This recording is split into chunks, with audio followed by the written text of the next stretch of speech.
4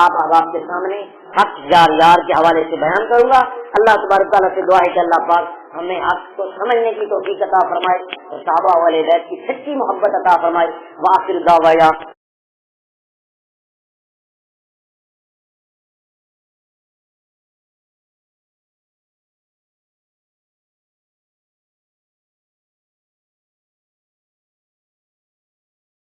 السلام علی النبی المختار وعلی آلہ الاطہار واصحابہ الاخیار، اما بعد فاعوذ باللہ من الشیطان الرجیم، بسم اللہ الرحمن الرحیم۔ محمد رسول اللہ والذین معہ اشداء علی الکفار رحماء بینہم تراہم رکعا سجدا یبتغون فضلا من اللہ ورضوانا، ان اللہ وملائکتہ یصلون علی النبی یا ایھا الذین آمنوا صلوا علیہ وسلموا تسلیما، اللہم صل علی سیدنا واصحاب سیدنا ومولانا محمد وبارک وسلم وصلی علیہ۔ الصلاۃ والسلام علیک یا رسول اللہ وعلی آلک واصحابک یا سیدی یا حبیب اللہ، الصلاۃ والسلام علیک یا نور اللہ وعلی آلک واصحابک یا شفیع المذنبین۔ اللہ تبارک تعالیٰ جل جلالہ وعم نوالہ وعظم شانہ کی حمد و ثنا اور حضور سرور کائنات مفخر موجودات جناب محمد الرسول اللہ صلی اللہ علیہ وسلم کے دربار گوہر میں ہدیہ درود و سلام عرض کرنے کے بعد نہایت ہی معزز سامعین و ناظرین، اللہ رب العزت کا لاکھ لاکھ شکر ہے کہ اللہ رب العزت نے جمعۃ المبارک کا مقدس دن نصیب فرمایا، اور اس کا لاکھ لاکھ شکر یہ کہ آج کے اس مقدس دن میں ہمیں حضور نبی کریم علیہ الصلوۃ والسلام کے اصحاب کی شان میں عقیدت کے پھول نچھاور کرنے کی توفیق عطا فرمائی۔ اللہ رب العزت سے دعا ہے کہ اللہ پاک مجھے حق اور سچ بیان کرنے کی توفیق عطا فرمائے اور ہم سب کو اس پر عمل کرنے کی توفیق عطا فرمائے۔ حضرات محترم، گزشتہ جمعۃ المبارک جیسا کہ ہماری موضوع کی پہلی نشست تھی جس میں ہم نے حق چار یار کے موضوع پر چند باتیں آپ احباب کے سامنے بیان کی تھی، اور یہ بھی بتایا تھا کہ ماہ مقدس ربیع الثانی یعنی دوسری بہار، اس میں سیدنا غوث اعظم رضی اللہ تعالیٰ عنہ کے شان کے حوالے سے اور انہی کے ساتھ اس کی نسبت ہے، تو میں نے یہ بتایا تھا کہ یہ سارے سلاسل، سلسلہ قادریہ ہو، سلسلہ نقشبندیہ ہو، سلسلہ اویسیہ ہو، کوئی بھی سلسلہ ہو، اس کا تعلق صحابہ کرام سے ہے، اور سب سے پہلے اولین مؤمنین کا اطلاق صحابہ کرام رضوان اللہ تعالی علیہم اجمعین پہ ہوتا ہے، جیسا کہ سورہ نساء کی آیت نمبر 115 میں اللہ رب العزت نے وَيَتَّبِعْ غَيْرَ سَبِيلِ الْمُؤْمِنِينَ سے مراد صحابہ کرام لیا، اور پہلے پارے کے اندر سورہ بقرہ کی آیت نمبر 73 میں وَمِنَ النَّاسِ مَن يَقُولُ آمَنَّا بِاللَّهِ وَبِالْيَوْمِ الْآخِرِ، تو اس طرح کے وَإِذَا قِيلَ لَهُمْ آمِنُوا كَمَا آمَنَ السُّفَهَاءُ أَلَا إِنَّهُمْ هُمُ السُّفَهَاءُ وَلَٰكِن لَّا يَعْلَمُونَ کہ ان جیسا ایمان لے کے آؤ، تو پتہ یہ چلا کوئی غوث ہو یا قطب ہو یا اقطاب ہو یا ابدال ہو، قیامت تک صحابہ کے بعد جو بھی آئے گا اسے صحابہ جیسا ایمان لانا ضروری ہوگا، وہ جس طرح صحابہ نے ایمان لایا تھا اس طرح اس کا لانا ضروری ہوگا، تو اس لیے ان کے مراتب غوثیت کے درجے سے بڑے ہیں، اس لیے یہ موضوع ایک عقائد کے حوالے سے بھی بڑا علمی موضوع تھا، تو اس حوالے سے میں نے آپ احباب کے سامنے اس موضوع کو شروع کیا تھا۔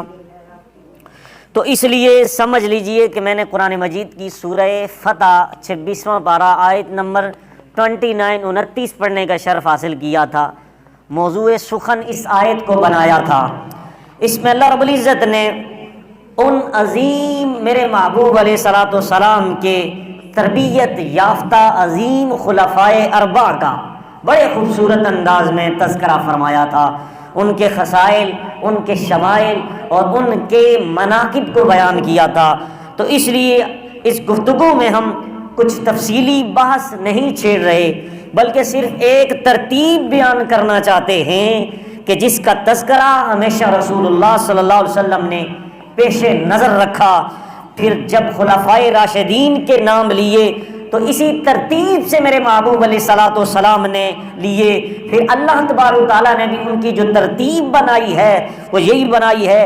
اور صحابہ کرام سے فضیلت کی بنیاد پر جب آپ علیہ الصلوۃ والسلام جناب محمد رسول اللہ صلی اللہ علیہ وسلم نے نام لیے تو ایک ترتیب سے نام لیے, اور صحابہ کرام نے بھی ان کی اس ترتیب کو لیے ہوئے چلا. پھر تابعین نے پھر خلفائے اربعہ کے نام ایک ترتیب سے لیے. اسی طرح ہمارے ملت کے اولیاء نے بھی اور اسی ترتیب کو قائم رکھا, اور قیامت تک 1400 سال پہلے کی تاریخ کو لے کر جتنے بھی آنے والے مومنین ہیں وہ اسی ترتیب کو لے کر چلیں گے.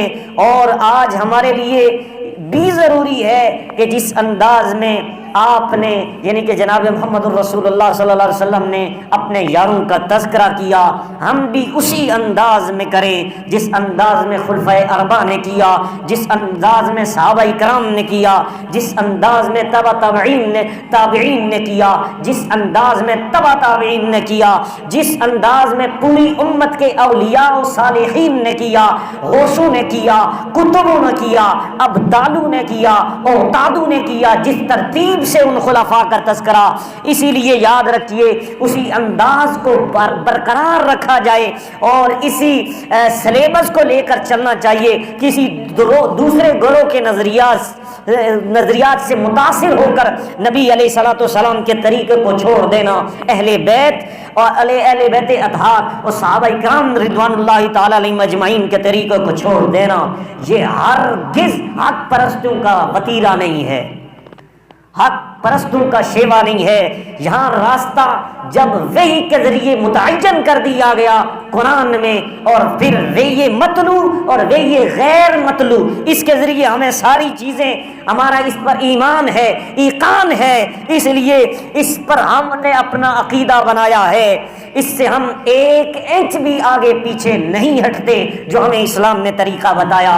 آئیے اب میں مقام خلفائے راشدین آپ کے سامنے بیان کرنے لگا ہوں. اس سلسلے میں عام لوگوں کے پاس تحقیق کا وقت تھوڑا ہے, اور جیسی روش چل نکلتی ہے اسی کی لوگ پیروی کرنا شروع کر دیتے ہیں کہ فلاں نے یہ کہا تھا لہذا ہم اسی پر عقیدہ رکھیں گے, اور یہ سوچتے نہیں ہیں کہ عقیدے پر عمل کی بنیاد ہے, اور اگر عقیدے میں کجی آ گئی تو سارا عمل رائے گان چلا جائے گا.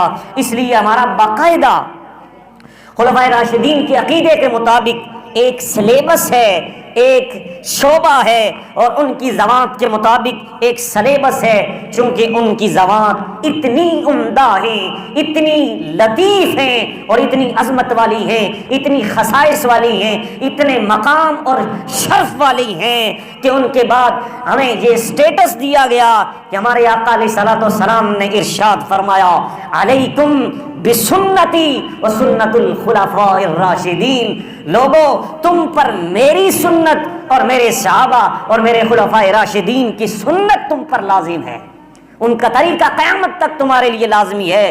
لہذا جن لوگوں کو دین میں اتنا بڑا مرتبہ دیا گیا کہ ان کے کردار کو عملی کردار بنانے کے لیے امت کو یہ بتا دیا گیا کہ قیامت تک تم نے اگر کسی کی سیرت پر چلنا ہے, کسی کے طریقے پر چلنا ہے, وہ میرے صحابہ کا اور میرے خلفائے راشدین کا طریقہ ہے, جن کی سنت نبوت کے بعد اتنی اتھینٹک اور حتمی ہے کہ اگر اس طریقے کو اپنائیں تو رب خوش ہوتا ہے, اور اس طریقے پر چلیں تو اللہ کی رضا ملتی ہے.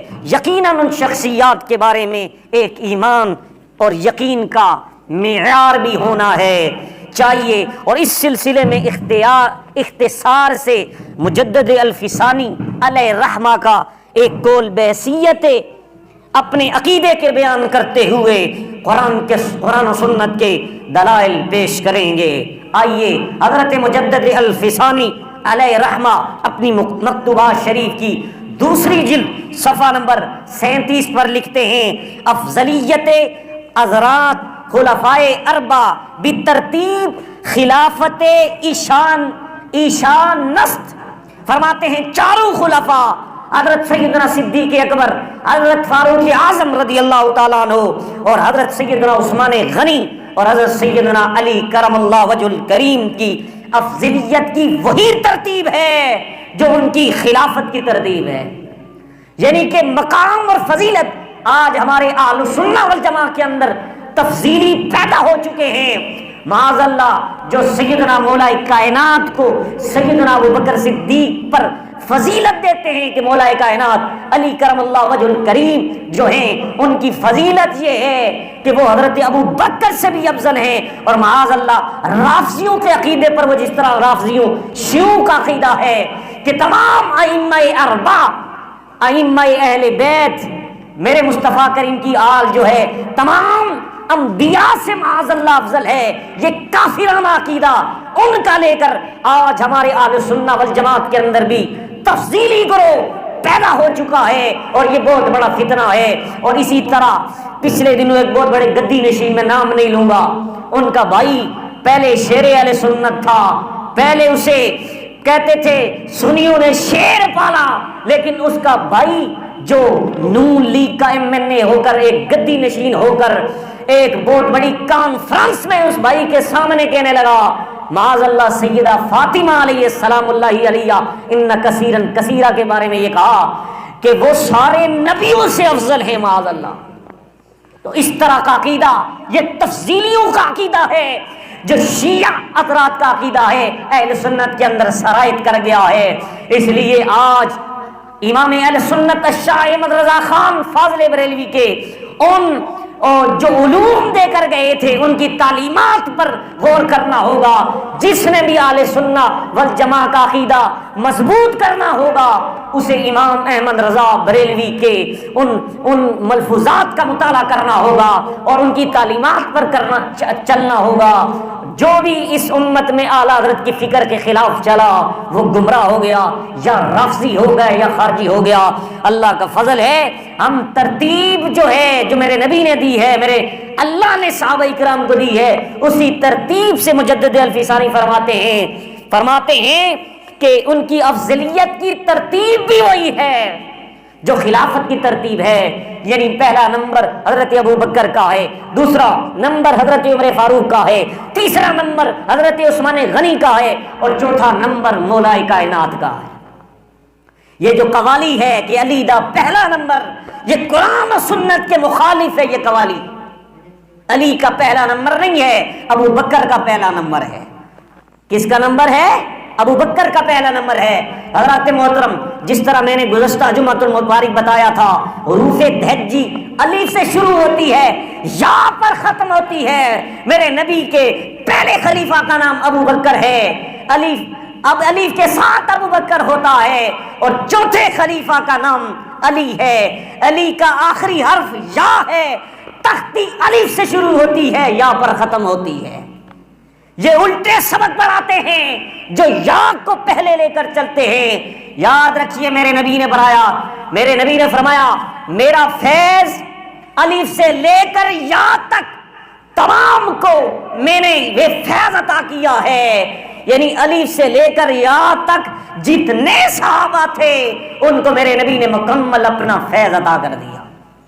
حضرات محترم آئیے اب یہ مجدد الفسانی اس انداز میں، اس خلافت کے انداز میں بتا رہے ہیں کہ جس طرح خلافت کی ترتیب ہے اسی طرح فضیلت کی بھی ترتیب ہے.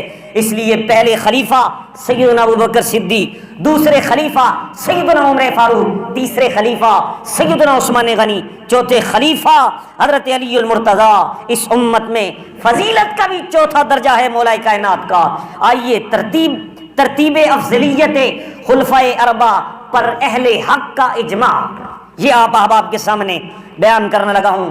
پوری امت کا اتفاق ہے، اجماع ہے. آج تک پوری امت مسلمہ اس بات پر قائم ہے کہ ان خلفاء کے درمیان یہ جو میرے نبی کے صحابہ ہیں فضیلت کی ترتیب وہی ہے جو رب ذوالجلال نے ان کے درمیان خلافت کی ترتیب انہیں عطا کی ہے. اور جس نمبر پر وہ خلیفہ ہے اسی نمبر پر ان کو اللہ رب العزت نے فضیلت کا امتیاز بخش دیا ہے. حضرات محترم اجماع کا مطلب کیا ہے یہ بھی سمجھ لیجئے. اجماع کا مطلب یہ ہے نہ صحابہ میں سے کسی نے اختلاف کیا، نہ تابعین میں کسی نے اختلاف کیا ہو، نہ تبع تابعین میں کسی نے اختلاف کیا ہو، اور اسی طرح نہ ائمہ میں سے نہ کسی مفسر نے، نہ کسی محدث نے، اور نہ کسی اولیاء اللہ نے، اور نہ کتب نے، نہ اغیاث میں سے کسی نے اختلاف کیا ہو.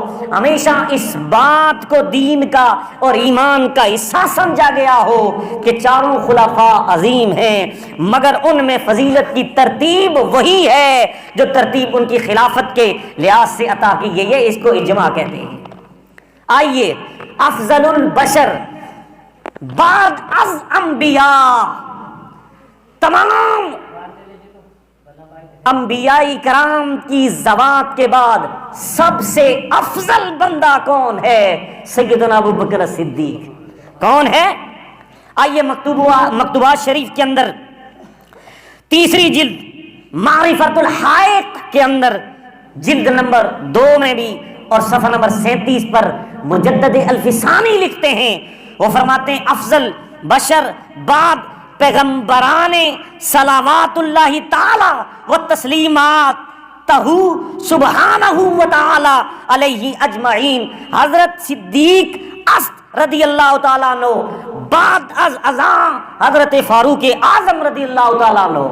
یہ حضرت مجدد الفسانی فرماتے ہیں کیا فرماتے ہیں تمام انبیاء اور رسل کے بعد تمام انسانوں سے افضل بشر حضرت سیدنا ابو بکر صدیق، اور اس کے بعد سیدنا عمر فاروق رضی اللہ تعالیٰ عنہ، اور اسی ترتیب سے افضلیت کی ترتیب خلفائے راشدین کو عطا فرمائی جو ترتیب ان خلافت میں عطا ہوئی ہے. اور یاد رکھیے، اب میں آپ احباب کے سامنے حضور علیہ الصلوۃ والسلام کا فرمان جو کہ جامع ترمذی کے اندر بھی موجود ہے، اور اسی طرح رواہ احمد بن حنبل کے اندر بھی فضائل الصحابہ، اس میں امام احمد بن حنبل جو تمام سیاستہ کے جو مصنفین ہیں ان کے استاد، جنہوں نے 11 لاکھ حدیثیں اللہ تبارک تعالیٰ نے انہیں عطا فرمائی، انہوں نے 11 لاکھ حدیثیں حفظ کی ہوئی تھی. حضرت امام احمد بن حنبل آپ کتاب الورع کے اندر صفحہ نمبر 93 پر لکھتے ہیں یہ حدیث. کیا حدیث ہے؟ عن ابی ہریرہ رضی اللہ تعالی عنہ قال رسول اللہ صلی اللہ علیہ وسلم لا یجتمع حب ہؤلاء الاربع الا فی قلب مؤمن ابو بکر وعمر وعثمان وعلی. یہ حدیث میرے نبی کے نقل کرتے ہیں حضرت ابو ہریرہ سے. حضرت ابو ہریرہ اس حدیث کے راوی ہیں، 7773 حدیثوں کے راوی ہیں. سنیے میرے مصطفیٰ کریم جناب محمد رسول اللہ صلی اللہ علیہ وسلم نے فرمایا لا یجتمع، کسی کے دل میں جمع نہیں ہو سکتی حب ہؤلاء الاربعۃ الا فی قلب مؤمن، سوائے مومن کے دل کے علاوہ کسی کے دل میں ان چاروں کی محبت جمع نہیں ہو سکتی. وہ چاروں کون سے؟ جن کی محبت دل میں جمع ہو جائے وہ ایمان والے کا دل ہوتا ہے. میرے نبی نے فرمایا ان چاروں اصحاب کی محبت صرف مومن کے دل میں جمع ہو سکتی ہے. میرے نبی نے فرمایا وہ 4 کون ہیں؟ اب ترتیب کیا ہے؟ میرے نبی نے پہلے علی کا نام نہیں لیا، پہلے عمر کا نام نہیں لیا، پہلے عثمان کا نام نہیں لیا. جس ترتیب سے پوری امت کا اجماع بنا کہ پہلا نمبر ابو بکر کا ہے، دوسرا عمر کا ہے، تیسرا عثمان کا ہے، چوتھا نمبر علی المرتضیٰ کا ہے، اسی ترتیب سے میرے نبی نے فرمایا المؤمن ابو بکر وعمر وعثمان وعلی، یہ چاروں کی ترتیب جس طرح میرے نبی کے نے نام پڑے ہیں، فرمایا حضرت ابو بکر رضی اللہ تعالیٰ عنہ، حضرت عمر فاروق رضی اللہ تعالیٰ عنہ، حضرت عثمان غنی رضی اللہ تعالیٰ عنہ اور حضرت مولا کائنات رضی اللہ تعالیٰ عنہ، ان چاروں کی محبت ایک وقت میں جس کے دل میں ہوگی وہ دل مومن کا دل ہوگا۔ کس کا دل ہوگا؟ ان چاروں یاروں کی محبت جن کے دل میں ہوگی وہ مومن کا دل ہوگا۔ اگر کسی کے دل میں علی کا پیار ہوگا اور اگر تینوں کا پیار نہ ہوگا خلفائے اربعہ کا، تو یہ مومن کا دل نہیں ہوگا۔ قربان جائے میرے نبی کے فرمان پر، میرے نبی کی آنکھ 1400 سال پہلے، میرے نبی کا علم، میرے نبی کے علم نے جو جانا، وہ جو پہچانا، وہ امت کو بیان کیا۔ میرے نبی کو پتا تھا اس امت میں کچھ لوگ ایسے آئیں گے جو علی کی محبت کا دعویٰ کریں گے، لیکن کسی اور صحابی کے بارے میں ان کے دل میں بغض ہوگا۔ فرمایا علی کی محبت کا دعویٰ کرنے والے، پٹا پٹی کرنے والے، اپنے جسم پر چھریاں مارنے والے، ماتم کرنے والے ہر وقت علی علی کریں گے، لیکن یہ نہ سمجھنا کہ جس کے دل میں علی کا پیار آ جائے۔ اس لیے میرے نبی کی جامع الترمذی کے اندر دوسری روایت موجود ہے، میرے نبی نے فرمایا علی سے پیار جو کرے گا وہ مومن ہوگا، جو بغض کرے گا وہ منافق ہوگا۔ یہ میرے نبی کی حدیث۔ کوئی بندہ بھی یہ روایت پڑھ کے دھوکہ دے سکتا ہے کہ صرف علی کی محبت کا دعویٰ کرنے والا وہی ایمان والا ہے، لیکن میرے نبی کو پتا تھا، اس لیے میرے نبی نے چاروں کی محبت کو ایک ہی حدیث کے اندر بیان کر کے بتایا۔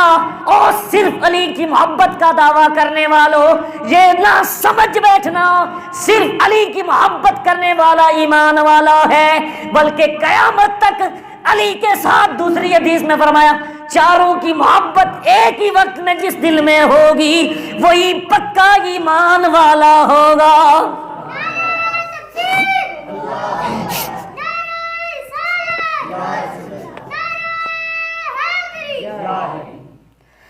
اور یاد رکھو ایک طبقہ جس نے صرف ابو بکر کا نام لیا، عمر کا نام لیا، شیخین کا نام لیا، علی کو چھوڑ دیا۔ میرے نبی نے یہ بتایا ابو بکر و عمر کی فقط محبت لے کر علی اور عثمان سے بغض رکھنے والوں تم بھی سن لو، تمہارا ایمان بھی کامل نہیں ہے۔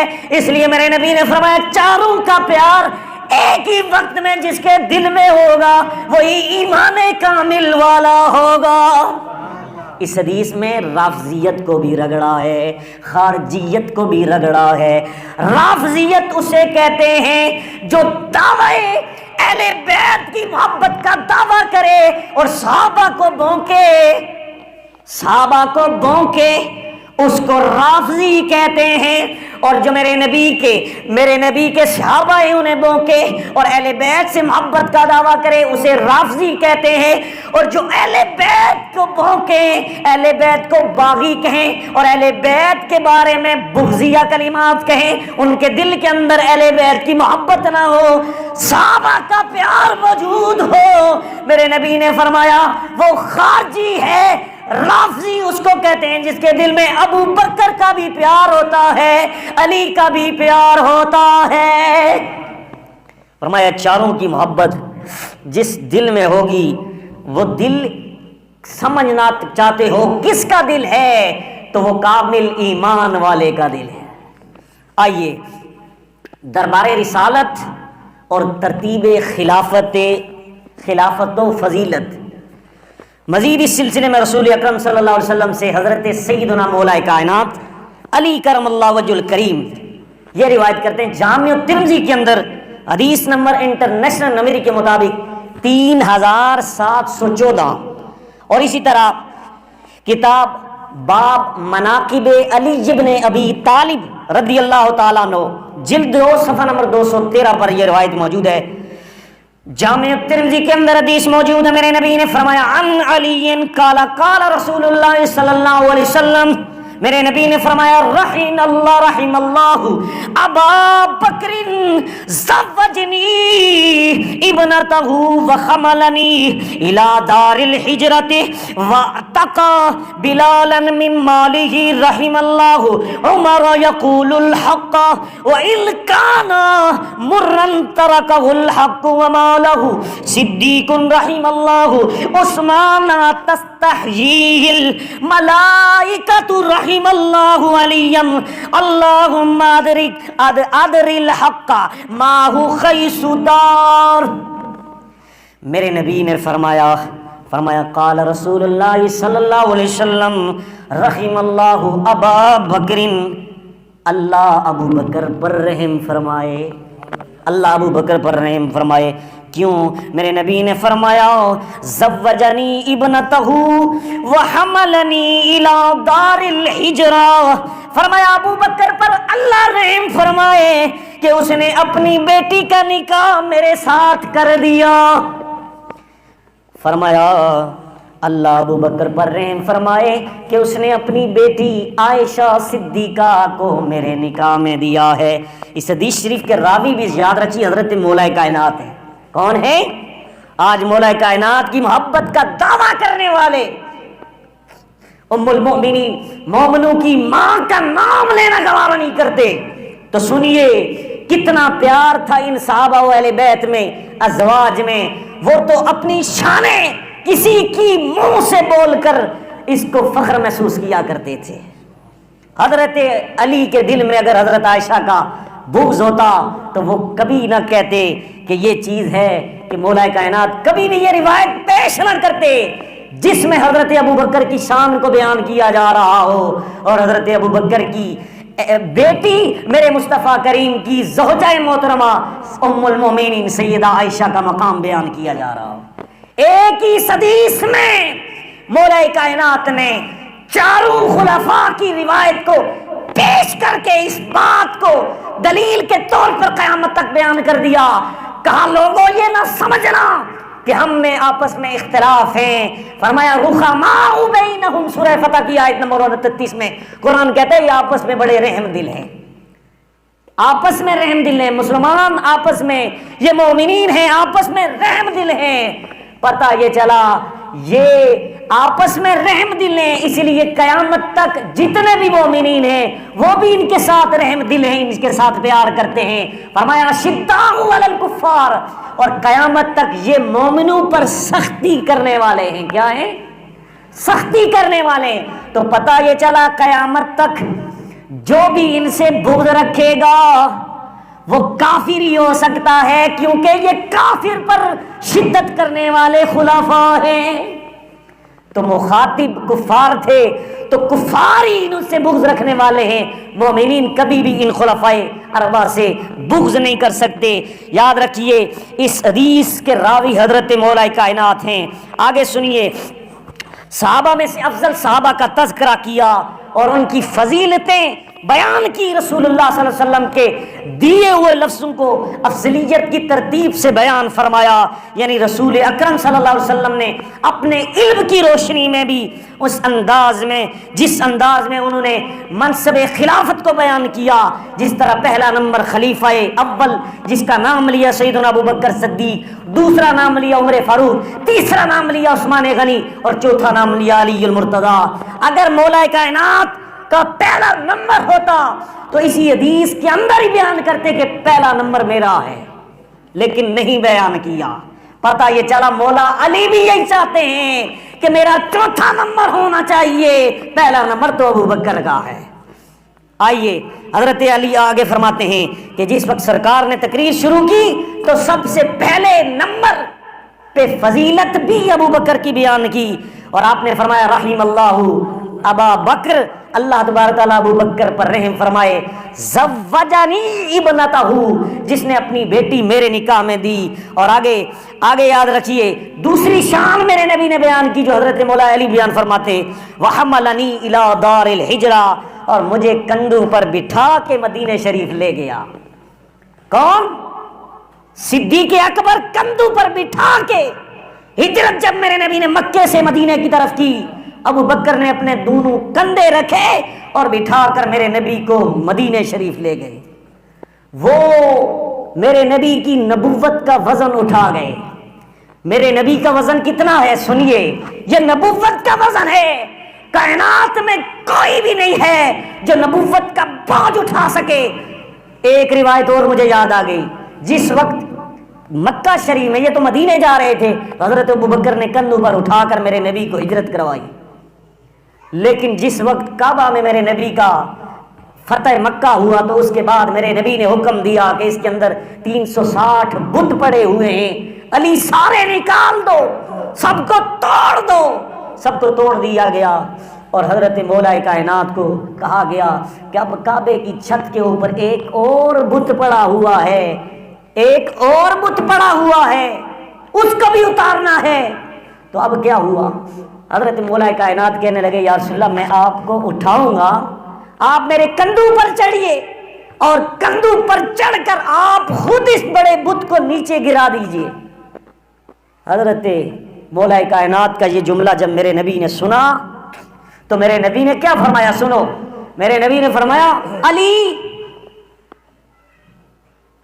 یہ نبوت کا وزن ہے، تم مجھے نہیں اٹھا سکتے، تم مجھے نہیں اٹھا سکتے. وہ علی کہ جو 70 افراد خیبر کے دروازے کو اٹھا سکنے والا ایک علی ایک ہاتھ سے اٹھا کے پھینک سکتا ہو، اس کی پاور اتنی. لیکن میرے نبی اس علی کو کہہ رہے ہیں علی تم مجھے نہیں اٹھا سکتے، ایسا کرو کہ تم میرے کندھوں پر چڑھو. علی کندھوں پر چڑھ گئے.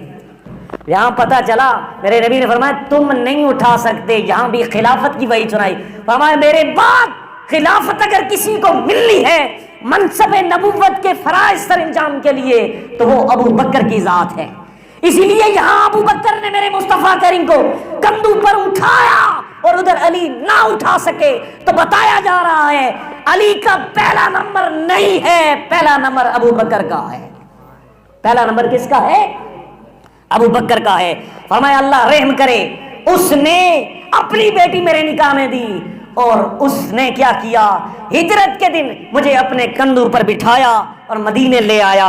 فرمایا دار الہجرت کی طرف سے مجھے اٹھایا، یعنی جس وقت 7 قدم اٹھانا موت کو دعوت دینے کے مترادف تھا تو صرف میرے ساتھ چلے ہی نہیں بلکہ مجھے کندھوں پہ بھی بٹھایا اور بٹھا کر مجھے دار الہجرت کی طرف لے گیا.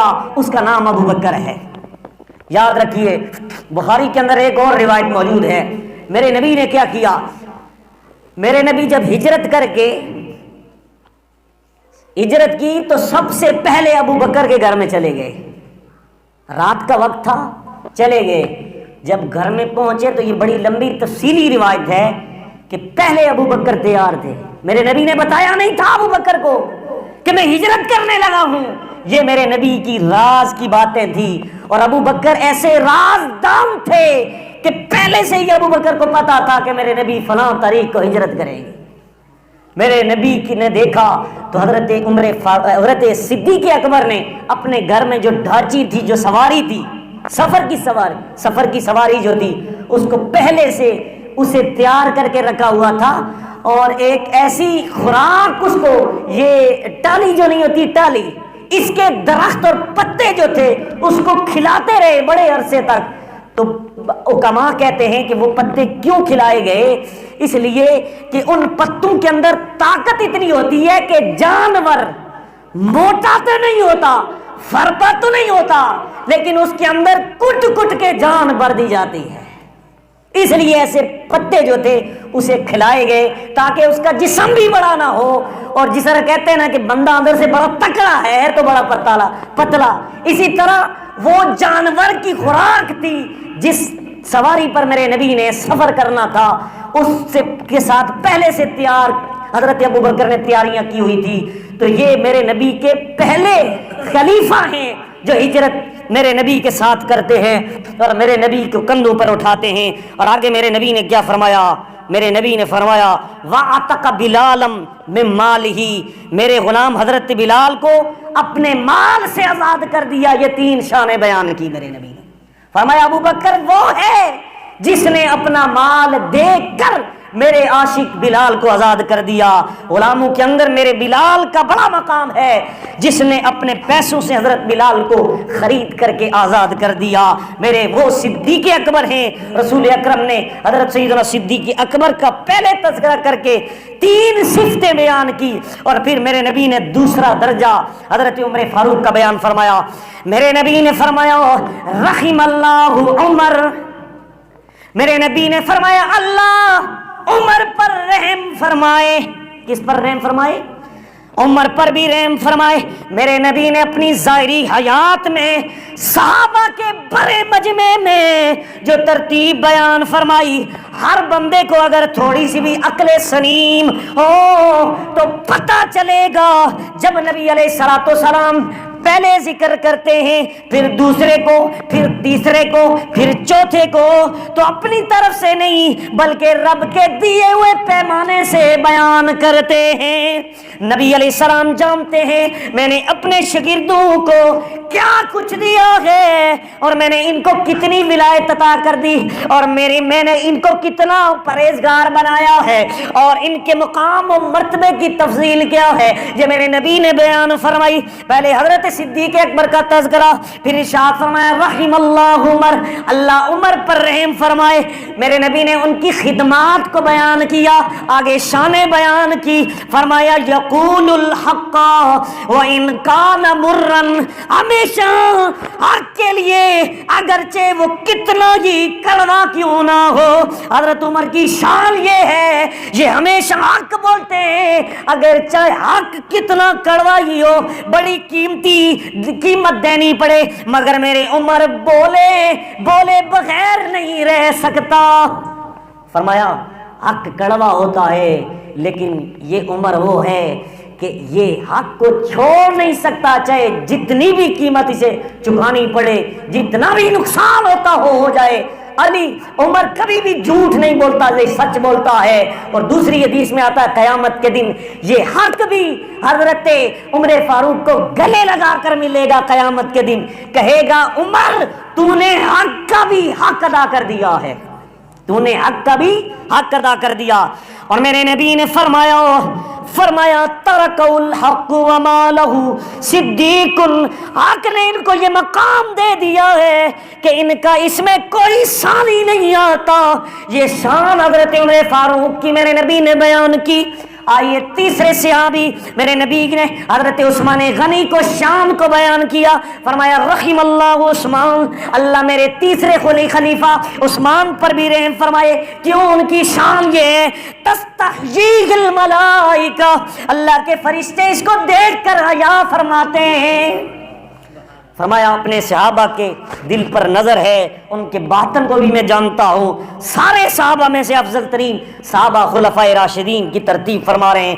فرمایا یہ عثمان وہ ہے، اس کو رب نے شان یہ عطا کی، اللہ کے نوری فرشتے بھی اس سے حیا کرتے ہیں۔ اور چوتھا درجہ میرے نبی نے جو بیان فرمایا، یہ ختم کر کے میں انشاءاللہ بات ختم کر دوں گا۔ فرمایا میرے نبی نے فرمایا رحم اللہ علیم، اللہ تبارک تعالیٰ مولا علی، میرا جو بھائی علی ہے، اس پر بھی رحم فرمائے۔ فرمایا اس لیے اللہم ادر الحق معه خیس دار، اے اللہ جہاں علی ہو حق کو ادھر کر دے، جہاں علی ہو حق کو ادھر کر دے۔ یہ شان میرے نبی نے حضرت مولا کائنات کی بیان فرمائی۔ حضرت محترم اللہ رب العزت سے دعا ہے کہ اللہ پاک ہمیں حقائق کو سمجھنے کی توفیق عطا فرمائے۔ وآخر دعوانا